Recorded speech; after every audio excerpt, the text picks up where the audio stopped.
Hello students, सभी को बहुत बहुत नमस्कार। आप सभी बढ़िया से पढ़ाई कर रहे होंगे मैथ्स की। काफ़ी लंबे समय से हमारी मैथ्स की क्लास नहीं हुई थी, तो आज हम उसी कड़ी को आगे बढ़ाएंगे और जल्द से जल्द हमारा सिलेबस बहुत ही बढ़िया तरीके से कंप्लीट करेंगे। तो आइए हम बात करते हैं एक्सरसाइज 6.3 के सवाल नंबर 6 की।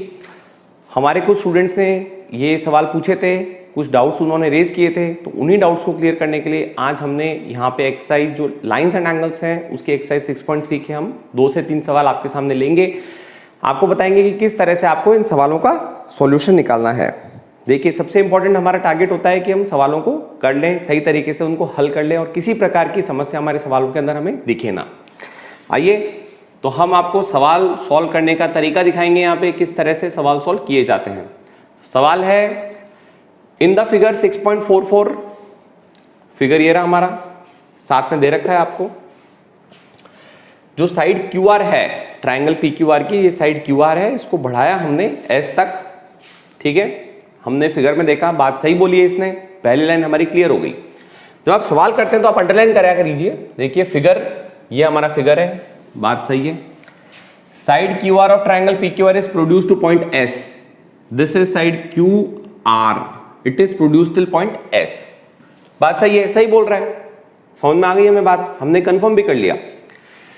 If the bisectors of angle P Q R and P R S, अपने को यहाँ पे खूब सारी इंफॉर्मेशन दे दी इन्होंने, खूब सारी क्या कर दिया, हमें खूब सारी बातें बता दी।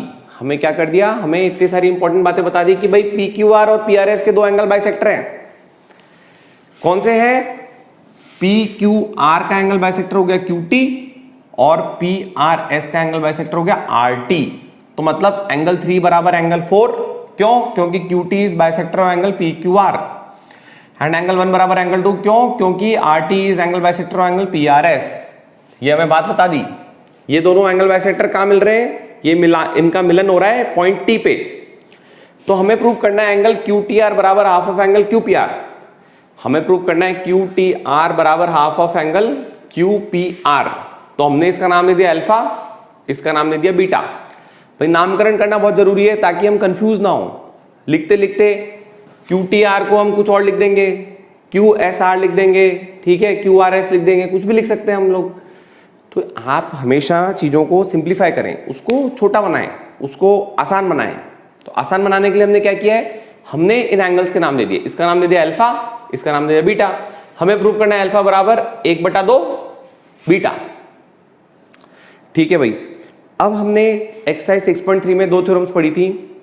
थ्योरम 6.7 जो ये बोलता है किसी भी त्रिकोण के, किसी भी ट्राइंगल के तीनों एंगल्स का सम होता है 180 डिग्री। और दूसरी हमने पढ़ी थी थ्योरम 6.8 जिसमें बोला है कि भाई एक्सटीरियर एंगल जो होते हैं, ठीक है, exterior angle of a triangle is always equal to sum of interior angles. तो ये हमारी थी थ्योरम 6.8। ठीक है, हम 6.7 और 6.8 का भरपूर इस्तेमाल करेंगे। सवाल आपने पढ़ा, आपने देखा, अब आता है समय रणनीति बनाने का। कई बार ऐसा होता है सवाल देख के हमें कंफ्यूजन होता है, हम रणनीति नहीं बना पाते, हम एक स्ट्रैटेजी नहीं बना पाते कि हम सॉल्यूशन तक कैसे पहुंचेंगे। तो ऐसे केस में क्या होता है, आप एक काम करिए, गिवन एंड टू फाइंड लिख लीजिए। लिखिए आप आराम से गिवन। ठीक है, गिवन क्या होगा अपना, आपको दे क्या रखा है, गिवन।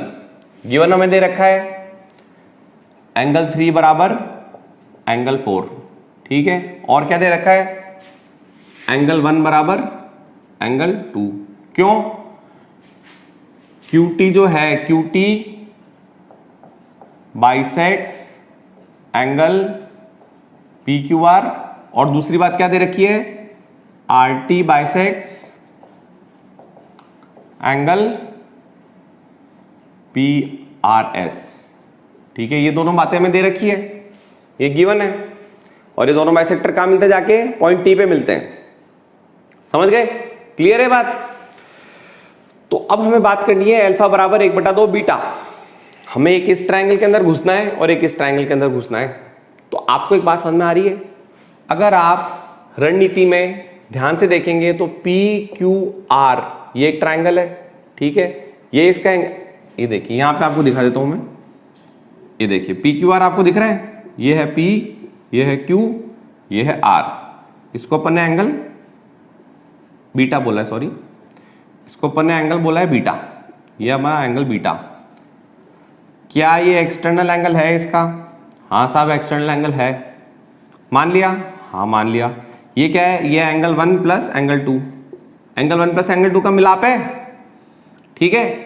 क्या ये एंगल 1 प्लस एंगल 2 और ये क्या एंगल 1 एंगल 3 प्लस एंगल 4? देखिए ना यहाँ पे angle 3 angle 4 angle 1 angle 2 angle beta. तो क्या ये external angle sum of opposite interior angles के बराबर हो जाएगा?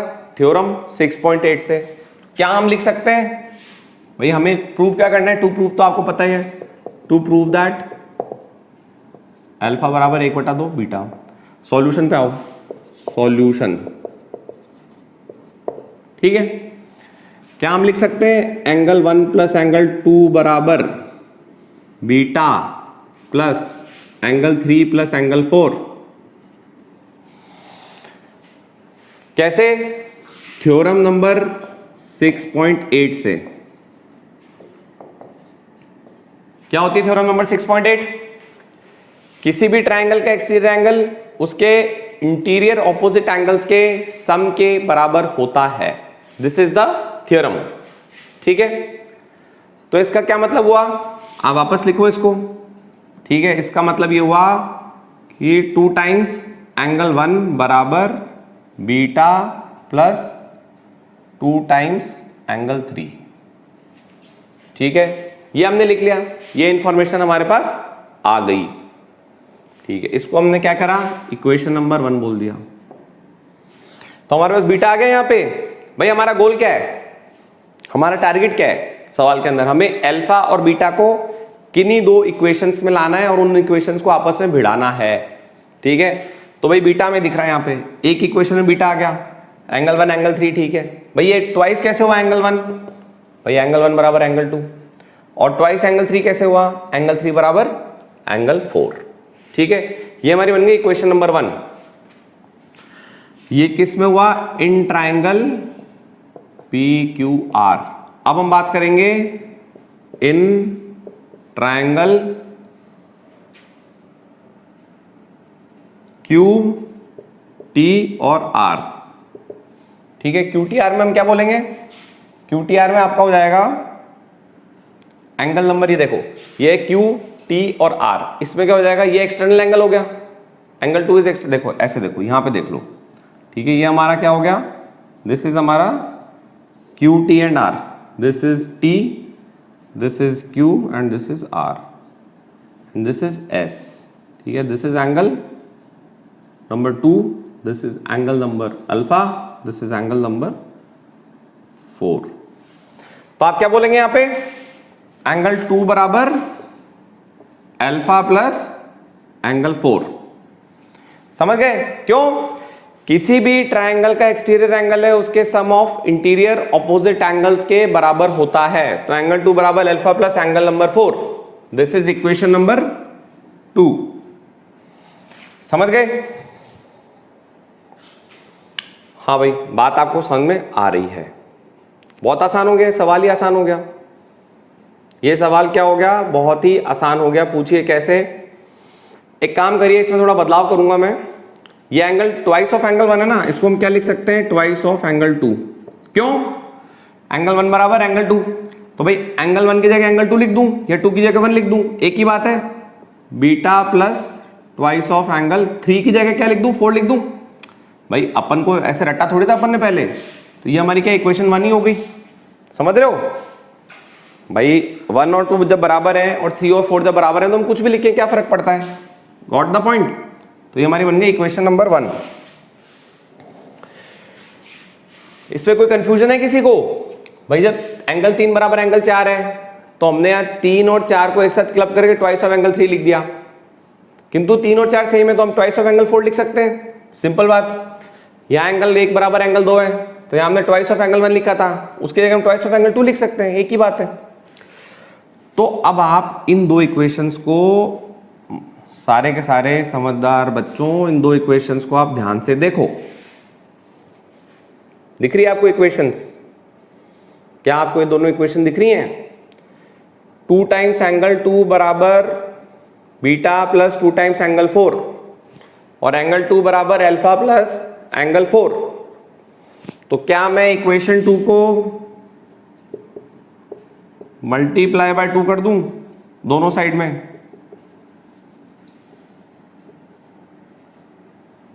तो हमारे को क्या मिल जाएगा, ये इक्वेशन 2 है, इसको 2 से मल्टीप्लाई किया, 2 टाइम्स एंगल 2 बराबर 2 times alpha plus 2 times angle 4, और 2 टाइम्स एंगल 2 क्या है भाई, ये हमारा क्या हो गया, इक्वेशन नंबर 3। अब देखो भाई, इक्वेशन 1 में क्या था, 2 टाइम्स एंगल 2 बराबर बीटा प्लस 2 टाइम्स एंगल 4, तो यहां लिख दो, यहां पे ये जो चीज है इसके बराबर है, ये गधा जो है घोड़े के बराबर है, तो इसकी जगह हम यहां लिख सकते हैं, हाँ लिख सकते हैं, this implies beta plus 2 times angle 4 बराबर 2 alpha plus 2 times angle 4 from equation 1। Equation 1 से हमने ये चीज लिख दी, समझ गए, बात खत्म। अब देखो 2 टाइम्स एंगल 4 ये कट जाएगा 2 टाइम्स एंगल 4 से, क्यों, इक्वल टू के इस साइड है और दोनों बराबर हैं। दिस इंप्लाइज बीटा बराबर 2 times alpha, this implies alpha बराबर 1/2 बीटा। प्रूव हो गया हमारा, बहुत आसान सवाल हो गया, बहुत आसान। हमने रणनीति क्या बनाई, हमने रणनीति बनाई कि साहब इसके अंदर हम अल्फा बीटा को किसी तरह से शामिल करेंगे एक दूसरे के अंदर, वो रणनीति हमारी सफल हो गई, अल्फा बीटा को एक दूसरे से मैच करा दिया हमने, तो हमारा अल्फा बराबर 1/2 बीटा यानी QTR बराबर 1/2 QPR आ गया। I hope it is clear now. इसी सवाल को हमने पहले sum of angles of a triangle is 180 degree उससे भी सॉल्व किया था, थोड़ा सा लंबा हो गया था, ये शॉर्टकट है और बढ़िया एकदम थ्योरम 6.8 को यूज करते हुए हमने बहुत बढ़िया शानदार तरीके से सवाल को सॉल्व किया। तो अब आप देख पा रहे हैं कि किस तरह से हमें सोचना है और किस तरह से हमें सवाल में आगे बढ़ना है। तो हमने कभी रटा नहीं था इस सवाल को, हमने यहाँ पे 2 टाइम्स एंगल 1 और 2 टाइम्स एंगल 3 लिख दिया, लेकिन बाद में हमने देखा यार 2 टाइम्स एंगल 2 2 टाइम्स एंगल 4 करने से काम हो जाएगा हमारा, तो हमने कभी भी रटा नहीं भाई, रटंत विद्या काम नहीं आती। आप चलते चलो, मेहनत करोगे, चलोगे मैथ्स में, तो अपने आप आपको रास्ते खुलते नजर आएंगे। ये एक भूल भुलैया होती है मैथ्स, देखो मैथ्स हमेशा एक भूल भुलैया की तरह होती है। आप अपना रास्ता देखोगे, थोड़ी बुद्धि लगाओगे बैठ के वहां पे, तो अपने रास्ते मिलते जाएंगे। आप सोच रहे हो कि साहब हम पहले से रास्ता पता हो, नहीं नहीं, ये मैथ्स का रूल नहीं होता। मैथ्स में आपको सवाल को समझना पड़ता है, सवाल के अंदर कूदना पड़ता है, उसमें डूबना पड़ता है, तभी आपको सवाल समझ में आता है, ठीक है। तो स्टूडेंट्स आइए अपन क्वेश्चन नंबर 5 इसी एक्सरसाइज 6.3 का अपन आगे बढ़ाते हैं। तो हम बात कर रहे हैं यहाँ फिगर 6.3 में PQ is perpendicular to PS। देखिए फिगर ये है अपना 6.3, इसको लिख लीजिए 6.43। 6.43 फिगर में PQ is perpendicular to PS, ये हमने यहाँ क्या बोल दिया, परपेंडिकुलर मतलब ये हो गया 90 डिग्री, गिवन है अपने को। PQ is parallel to SR, PQ SR के पैरेलल है और SQR एंगल जो है वो 28 डिग्री दे रखा है। This is SQ and R, ये 28 डिग्री दे रखा है, और QRT जो है अपने पास, दिस इज QR और T होगा यहाँ पे, देखिए T, ये है T, तो QRT हमारे को दे रखा है एंगल 65 डिग्री। हमें बतानी है X और Y की वैल्यू। बड़ा आसान सवाल है, बड़े एग्जाम्स में इस तरह के सवाल ऑब्जेक्टिव आते हैं 1 या 2 मार्क्स के, बड़ा ही आसान सवाल है। देखिए अपन को क्या करना है, शुरू में सवाल की रणनीति देखते हुए, कोई भी रणनीति बनाने से पहले सवाल आपने पढ़ा, हाँ पढ़ा, आपने अपने दिमाग के अंदर फैक्ट्स रख लिए, आपने देखा है 90 डिग्री, लिख दिया आपने, आपको रटना नहीं है, याद नहीं रखना है कि साहब ये 90 डिग्री है, आपने लिख दिया है, फिगर बना के अपन ने एक्स्ट्रा लिख दिया 90 डिग्री, भाई इस तरह का अपन बना दिया, अपन होता है ना ये चीज 90 डिग्री अपना रिप्रेजेंट करती है ये चीज, लेकिन फिर भी हमने 90 लिख दिया यहाँ पे, ताकि हमें किसी प्रकार का कोई डाउट, कंफ्यूजन, किसी प्रकार की कोई चीज ना हो। एक्स वाई हमारे लिखे हुए एंगल, हमने अपनी साइड से एक जेड एंगल भी यहाँ लिख दिया, 28 डिग्री दिया हुआ है लिख दिया, 65 डिग्री दिया हुआ है लिख दिया। अपने को चाहिए एक्स और वाई की वैल्यू, ठीक है, सब चीजें लिख दी हमने, लिख दी। नई बात क्या है, PQ is parallel to SR and PQ is perpendicular to PS। PQ perpendicular to PS है तो 90 डिग्री लिख दिया, बात खत्म, समझ गए आप। चलिए अब हम देखते हैं सवाल को। हम बात करेंगे थ्योरम 6.8 की। सवाल फिर भी कई लोगों को ऐसा होगा कि सर कैसे करना है, कंफ्यूजन है, डाउट है, किस प्रकार से हमें इस सवाल को अटेम्प्ट करना है, कहां जाना है। ऐसे बच्चों के लिए आसान तरीका आप लिख लो यहां पे गिवन। गिवन क्या क्या है आपको, ठीक है। गिवन है PQ is perpendicular to PS, मतलब एंगल QPS बराबर 90 डिग्री, ठीक है। PQ is parallel to SR, ठीक है, ये हमें गिवन है। एंगल SQR बराबर 28 डिग्री गिवन है, और एंगल QRT बराबर 65 degree. To find X and Y, to find is X and Y। Solution देखते हैं, आइए सॉल्यूशन की बात करेंगे। तो थ्योरम 6.8 हमारे दिमाग में है और थ्योरम 6.7 हमारे दिमाग में है। फिर से अपने दिमाग से रिवाइज कीजिए। थ्योरम 6.7 कहती है कि किसी भी ट्रायंगल के अंदर, कोई भी कैसे भी तरह का ट्रायंगल हो, किसी भी प्रकार का ट्रायंगल हो, उसके अंदर उसके तीनों एंगल्स का जो सम है होता है 180 डिग्री। और थ्योरम 6.8 कहती है, ट्रायंगल लो आप। थ्योरम 6.8 क्या कहती है, आपका एक ट्रायंगल है, ये एक साइड है आपकी, ये साइड है, इसको आपने आगे बढ़ाया, ठीक है। इस साइड को आपने क्या किया, आगे बढ़ाया। तो ये आगे बढ़ाई हुई जो पार्ट है, इसके साथ में जो एंगल बनाएगा, ये एक्सटीरियर एंगल है alpha, this is equals to beta plus gamma. समझ रहे हैं इस बात को? This alpha is equals to beta plus gamma. ये बोलता है अल्फा बराबर बीटा प्लस गामा, इसको गामा बोलते हैं अपन। आगे पढ़ेंगे, आप नाम दे रखे हैं अल्फा बीटा गामा, जैसे आपके अनिल, रवि, इस तरह के नाम होते हैं, श्याम, इस तरह के नाम होते हैं। वैसे अल्फा नाम दे दिया, बीटा नाम दे दिया, गामा नाम दे दिया, इनकी शक्ल बना दी, ठीक है। तो ये एंगल जो एक्सटीरियर एंगल है, it is equal to sum of interior and opposite angles. Opposite किसके? अल्फा के ऑपोजिट बीटा प्लस गामा, ठीक है। किसी भी ट्रायंगल में उसका एक्सटीरियर एंगल होता है, उस ट्रायंगल के इंटीरियर ऑपोजिट एंगल्स के सम के बराबर होता है। ये आपको पता है। थ्योरम कौन सी है? 6.8। इसको हमेशा याद रखिएगा। इसी शक्ल को देखते हुए हमारा क्या हो गया, this is QRT is exterior angle to triangle QSR। लिख दो यहां पे solution, angle QRT is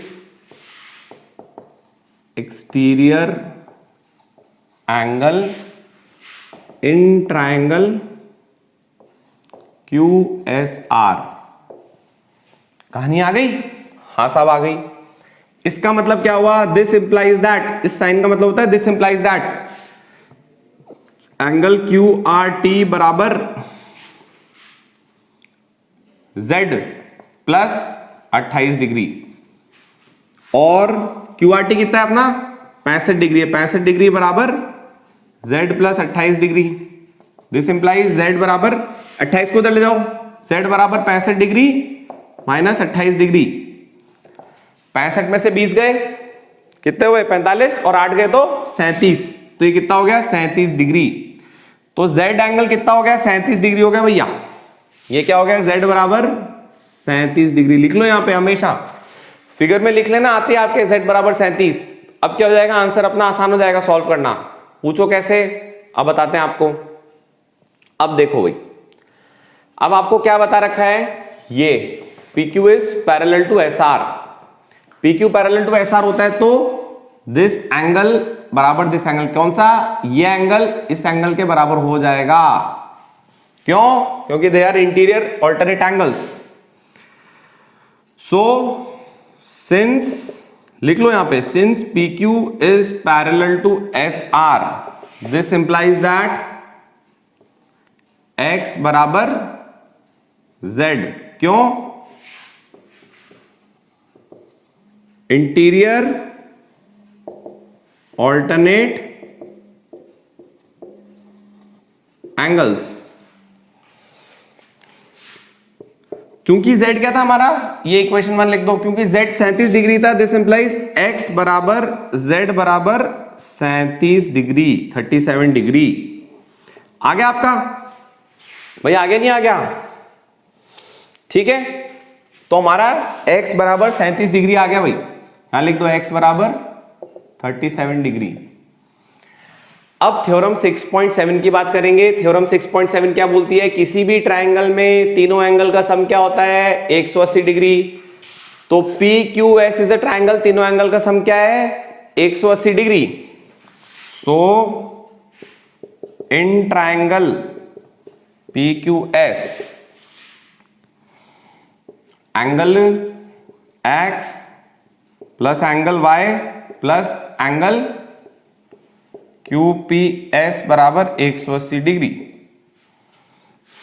this implies that QPS कितना है, QPS कितना है, 90 है, गिवन है हमें, ठीक है। और X अभी हमने निकाला था 37 डिग्री, क्या निकाला था, 37 degree. This implies that 37 degree plus Y plus 90 degree बराबर 180 डिग्री। आसान हो गया भाई, 37 प्लस वाई प्लस 90 बराबर 180 डिग्री, तो वाई आ जाएगा इससे। कैसे आ जाएगा, इसको यहां ले जाओ और इसको भी यहां ले जाओ। दिस इंप्लाइज वाई बराबर 180 degree minus 90 degree minus 37 degree. This implies Y बराबर कितना हो जाएगा, 180 में से गए 90, 90 में से 37 गए, कितना हुआ, 90 में से 37 माइनस करना है दिमाग में, तो पहले 90 में से 30 माइनस करो 60, 60 में से 7 माइनस करो 53, वाई बराबर 53 डिग्री। आ गया हमारा आंसर, ये हमारी इक्वेशन 2 है। इक्वेशन 1 और इक्वेशन 2 हमारा आंसर हो गया 53 डिग्री। बहुत आसान सवाल है, समझ गए। इसमें आपने थ्योरम 6.7 और 6.8 का पूरा भरपूर यूज किया है। देख लीजिए आप इसको आराम से, आपके सामने पॉज करके देख लीजिए आप इसको, कहीं भी डाउट है तो आप पूछिएगा। This is question number 5 of exercise 6.3। तो प्यारे स्टूडेंट्स, अब हम एक क्वेश्चन और अभी सॉल्व करेंगे। ये क्वेश्चन हम पहले सॉल्व कर चुके हैं, जिसमें हम sum of angles of a triangle is 180 degree, इस थ्योरम को यूज करते हुए हमने इस सवाल को सॉल्व किया था। अब हम इसको exterior angle of a triangle की प्रॉपर्टी जो होती है, जो इंटीरियर ऑपोजिट एंगल्स के सम के बराबर होता है, उसको उस तरीके से हम इसको सॉल्व करेंगे। तो आइए देखते हैं किस तरह से सवाल बहुत शॉर्ट तरीके से और बहुत ही समझदारी के साथ हमारा सॉल्व हो सकता है। तो फिर से हमारा हमेशा जो टारगेट रहता है, जो हमारा गोल रहता है, वो है ये हमें यहाँ पे अपनी फुटबॉल को इस गोल के अंदर पहुंचाना है। और इस गोल तक पहुंचाने के लिए हमारी फुटबॉल को हमारे पास क्या क्या दे रखा है, हमें सवाल दे रखा है और फिगर दे रखा है। तो आइए इसको देखते हैं। फिगर नंबर 6.38, ये है हमारा फिगर नंबर 6.38। मान लीजिए इसको, इसके अंदर AB और AC ट्रायंगल ABC के, इनको आगे बढ़ाया। देखिए बहुत इंपॉर्टेंट बात, इसको आगे बढ़ाया, दे आर प्रोड्यूस्ड। इस AB को हमने आगे बढ़ाया तो इस पॉइंट तक पहुंचा E तक, इस AC को हमने आगे बढ़ाया तो D पॉइंट तक पहुंचा। ये समझ रहे हो। तो कहानी ये हुई कि ABC ट्रायंगल में ये जो पूरा एंगल है, ये एक्सटीरियर एंगल बन गया, और ये पूरा एंगल, ये एक्सटीरियर एंगल बन गया। मतलब एंगल 1 प्लस एंगल 2, ये जो E, B और C, ये एक्सटीरियर एंगल है किसका, ट्रायंगल ABC का। और उसी तरह से D, C और B, ये एक्सटीरियर एंगल फिर से किसका है, ट्रायंगल ABC का। समझ गए, ठीक है। पहली कहानी ये हुई। Bisector BO and CO, BO is the bisector of angle EB और C, और CO is the bisector of angle BC और D। ठीक है, तो एंगल 1 बराबर एंगल 2, एंगल 3 बराबर एंगल 4। लिख लो यहाँ पे गिवन। सबसे पहले हम क्या चीजें लिखेंगे, गिवन हमें क्या क्या दे रखा है, भगवान ने हमें सवाल के अंदर क्या क्या दे रखा है। गिवन ये है, sides AB and AC are produced to E and D respectively। दूसरी बात क्या गिवन है, एंगल 1 बराबर एंगल 2, एंगल 3 बराबर एंगल 4। ठीक है, प्रूव क्या करना है? टू प्रूव अल्फा बराबर 90 degree minus half of x. ये चीज हमें प्रूफ करनी है, अल्फा बराबर 90 डिग्री माइनस 1/2 एक्स। ये चीज हमें क्या करनी है? ये चीज हमें प्रूफ करनी है। तो आइए देखते हैं सॉल्यूशन। एक्सटीरियर एंगल थ्योरम से हम काम करेंगे। ठीक है, तो इसका हम देखेंगे सॉल्यूशन। सबसे पहले ट्रायंगल हम बात करेंगे एबीसी की। कुछ समझ में नहीं आ रहा, ट्रायंगल एबीसी ले लो भाई साहब। ट्रायंगल एबीसी में x plus Y plus Z बराबर 180 डिग्री। किससे? Sum of the three angles of a triangle is always 180 degree, theorem 6.7, equation number 1। समझ में आ गई आपको बात? हाँ जी आ गई साहब। दूसरी बात करेंगे, एंगल CBE बराबर x प्लस जेड और 2 टाइम्स एंगल 2 बराबर x प्लस जेड। कैसे हो गया? Theorem 6.8, equation number 2। कैसे हुआ भाई? एक्सटीरियर एंगल, दिस एंगल, ये जो एंगल है भाई देखो, ये एंगल जो है ना, ये वाला एंगल, ये एंगल जो है this is exterior angle of triangle ABC. क्यों? AB को आगे बढ़ाया तो ये जो एंगल है बन रहा है इसके साथ, ये एक्सटीरियर एंगल हो गया इसका। समझ रहे हो भाई? हुआ क्या देखो, ये अपना ट्रायंगल एबीसी है, ठीक है, ये A है, ये B है, ये C है। इस साइड को हमने आगे बढ़ाया, AB को हमने आगे बढ़ा दिया, यहां तक ले आए, तो ये जो एंगल इस साइड के साथ बनेगा ना, बगल वाली साइड के साथ, ये हो जाएगा एक्सटीरियर एंगल। इसको हमने बोल दिया है एंगल 1 प्लस एंगल 2। ये किसके बराबर होगा? x और y के। ठीक है, तो एंगल 1 प्लस एंगल 2 बराबर x प्लस वाई। चूंकि एंगल 1 और एंगल 2 दोनों इक्वल हैं, एंगल 1 बराबर एंगल 2, इसलिए क्या हो गया? 2 टाइम्स एंगल 2 बराबर x plus Z. Sorry y नहीं है, चलो यहां अपन y मान रहे हैं, वैसे वहां z है, कोई दिक्कत नहीं है, या इसको z बोल दो, कोई इशू नहीं है। ठीक है, आप यहाँ z बोल सकते हो, इसको यहाँ भी z बोल दो इसको। ठीक है, तो ये अपनी exterior angle, external angle of a triangle की प्रॉपर्टी होगी। अब देखो, हमेशा आप इस बात का ध्यान रखना है, एक्सटर्नल एंगल कैसे निकालना है बहुत जरूरी है भाई। गलत एक्सटर्नल एंगल निकालोगे सवाल गलत हो जाएगा, फिर मत बोलना साहब गलत एक्सटर्नल एंगल, हमें ये नहीं पता एक्सटर्नल एंगल निकालना कैसे होता है। एक्सटर्नल एंगल क्या होता है? एक साइड होती है ट्रायंगल की, उसको आगे बढ़ाते हैं हम लोग, तो वो जो साइड को आगे बढ़ाने पे और एक और साइड जो ट्रायंगल की होती है उसके साथ में जो एंगल बनाएगा, मतलब कि इस साइड को हमने आगे बढ़ाया, इसके साथ में जो एंगल बनाएगा वो हमारा होता है एक्सटर्नल एंगल। ठीक है, अब चूंकि हमने एक्सटर्नल एंगल बोला है CBE, जो एंगल 1 प्लस एंगल 2 के बराबर है। एंगल 1 प्लस एंगल 2 क्यों बोला? क्योंकि BO हमारा क्या है? Angle bisector. ठीक है, तो हमारा आ गया ट्वाइस ऑफ एंगल 2 बराबर x plus Z. Theorem 6.8 is external angle theorem. External angle of a triangle is equal to sum of interior opposite angle. उसी तरह से क्या होता है, एक और चीज देखो आप इसमें, तीसरी बात क्या है अपनी? तीसरी बात है एंगल BCD। एंगल BCD बराबर x प्लस वाई और 2 टाइम्स एंगल 3 बराबर x प्लस वाई। फिर से आ गई हमारी theorem 6.8, exterior angle theorem, equation number 3। समझ में आ रही है सारी बातें भाई? अब हम कहानी को क्या लेके जाएंगे? हमारी कहानी में हमें चाहिए x चाहिए और अल्फा चाहिए। हमारी कहानी में x तो खूब सारे आ गए, y z भी आ गए, लेकिन हमारी कहानी में अब तक अल्फा नहीं आया। अल्फा कैसे आएगा कहानी में? ट्रायंगल, इन ट्रायंगल कौन सा? BOC, तीनों एंगल का सम क्या होगा? 180 डिग्री। Angle BOC plus angle 2 plus angle 3 बराबर 180 डिग्री। थ्योरम 6.7 क्या बोलती है? Sum of 3 angles of a triangle is always 180 degree. या इसको क्या बोल सकते हैं, बीओसी क्या है अपना, angle alpha, alpha plus angle 2 plus angle 3 बराबर 180 डिग्री। बात खत्म। ठीक है, इसको हटा के यहां लिख दो angle. This is equation number 4 equation आ गई भाई।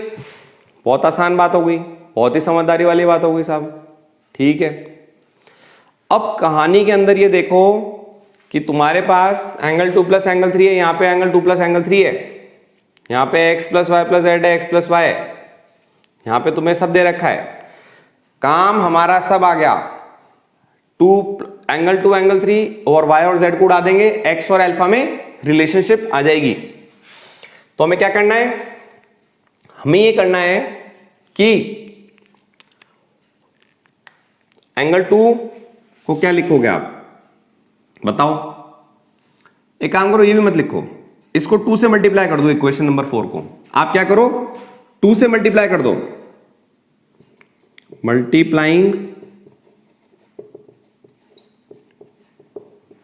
इक्वेशन 4/2 ऑन बोथ साइड्स, दोनों साइड पे 2 से मल्टीप्लाई कर दिया। हमें क्या मिलेगा, 2 times alpha plus 2 times angle 2 plus 2 times angle 3 बराबर 180 इंटू 2 कितना होता है, 360 degree. 2 times angle 2 plus 2 times angle 3, क्या ये चीज हमें यहां दिख रही है, दिख रही है हमें? हाँ साहब दिख रही है, तो लिख दो। और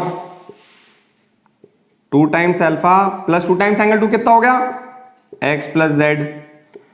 2 टाइम्स एंगल 3 कितना हो गया, 2 टाइम्स एंगल 3 ये, 2 टाइम्स एंगल 3 यहां से किया, x प्लस वाई बराबर 360 हो गया सर। हो गया? हाँ साहब हो गया। ठीक है भाई, अब एक बात बताओ, ये x है हमारा, सुनो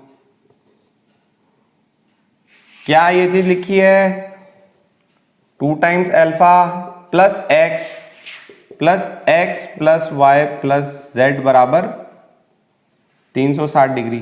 ठीक है ना, x plus Y plus Z plus X plus 2 alpha बराबर 360 डिग्री। बात समझ में आ गई? इस पे गौर करो, अब x plus Y plus Z, और इस पे गौर करो, x plus Y plus Z कितना है हमारी इक्वेशन नंबर 1 से। ठीक है, इक्वेशन नंबर 1 से कितना है भाई, ये इसको देखो ना भाई, यहां पे इक्वेशन नंबर 1 से कितना है, 180 degree. This implies twice alpha plus X plus Y plus Z कितना हो गया, 180 डिग्री बराबर 360 डिग्री। अब यहां से 180 कटा कितना हो गया, ये 180 हो गया।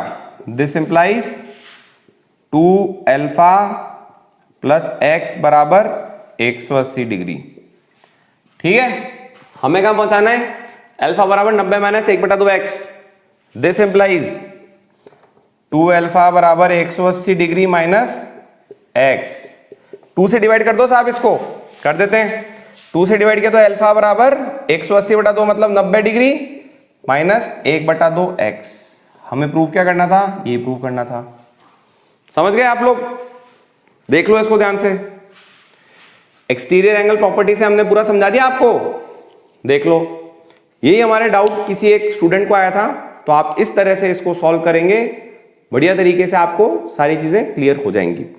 तो I hope this question is also clear. Theorem 6.8 का बहुत क्लासिकल क्वेश्चन है, बहुत क्लासिकल एग्जांपल है। आई होप इट इज क्लियर। एक सवाल और हमारे स्टूडेंट ने पूछा था जो आगे के लेक्चर का था, तो मैं स्टूडेंट को बोलूंगा एक बार होल्ड कर ले, मैं सवाल लूंगा आपके सामने। बहुत आसान सवाल है, कोई मेजर सवाल नहीं है, कुछ उनको वर्ड्स की इशू है, वो मैं सॉल्व कर लूंगा। तो आपको ये देखना है इस तरह के सवालों में आप किस प्रकार से अपने लक्ष्य तक पहुंचने के लिए, अपनी फुटबॉल को अपने गोल पोस्ट के अंदर पहुंचाने के लिए आपको क्या क्या चीजें लानी पड़ेंगी। आपको x plus Y plus Z लेके आए, आपको कुछ नहीं पता था, आपने देखा है ट्रायंगल एबीसी है तो x plus Y plus Z बराबर 180 होगा, बात खत्म। फिर आपने देखा कि साहब ये वाला जो है एक्सटीरियर एंगल प्रॉपर्टी लगा दी अपन ने, तो 1 + 2 बराबर x प्लस जेड हो गया। तो 1 + 2 बराबर मतलब CBE हो गया 1 + 2, एंगल CBE बराबर x प्लस जेड, तो मतलब 2 टाइम्स एंगल 2 हो गया। क्यों? क्योंकि BO अपना बाइसेक्टर है। क्यों? क्योंकि यहाँ पे देखो BO and CO are bisector, तो इसकी वजह से क्या हुआ, BO and CO are bisector, तो एंगल 1 बराबर एंगल 3 और एंगल 3 बराबर सॉरी एंगल 1 बराबर एंगल 2 होगा यहाँ पे। एक मिनट, ये देखिए, ये जो है एंगल 2 होगा, दिस इज एंगल 1 बराबर एंगल 2 और एंगल 3 बराबर एंगल 4। क्यों? क्योंकि BO बाइसेक्ट्स एंगल CBE और CO bisects angle, CO is the bisector angle BCD। ठीक है, इस वजह से एंगल 1 बराबर एंगल 2, एंगल 1 बराबर एंगल 2 लिख दिया तो 2 टाइम्स एंगल 2 बराबर x प्लस जेड। उसी तरह से 2 टाइम्स एंगल 3 बराबर x प्लस वाई। और तीसरा अपन ने ट्रायंगल BOC में देखा, तीनों एंगल्स का सम हो गया 180 डिग्री। बस BOC को अपने अल्फा माना था, यहाँ शक्ल दिखाई थी अल्फा की, alpha plus angle 2 plus angle 3 बराबर 180 डिग्री। फिर अपन ने ये 4 इक्वेशन आ गई अपने पास। देखो ये कहानी सारी की सारी है, ये 4 इक्वेशंस की है। देखो ये जो आपको दिख रही है ना, ये 1 2 3 4, बस ये पूरी कहानी यहीं की है। बस इन चारों के साथ आप थोड़ा सा ऐड सब्ट्रैक्ट कर लोगे तो आपका सवाल सॉल्व्ड है। I hope this question is clear. नहीं है तो आप फिर से एक बार पूछना, I will make you explain this particular question. तो इसी के साथ इस क्लास में आप सभी का बहुत बहुत धन्यवाद, मेनी मेनी थैंक्स। अपन अगले लेक्चर में ट्रायंगल्स के साथ शुरू करेंगे क्लास को। Thank you.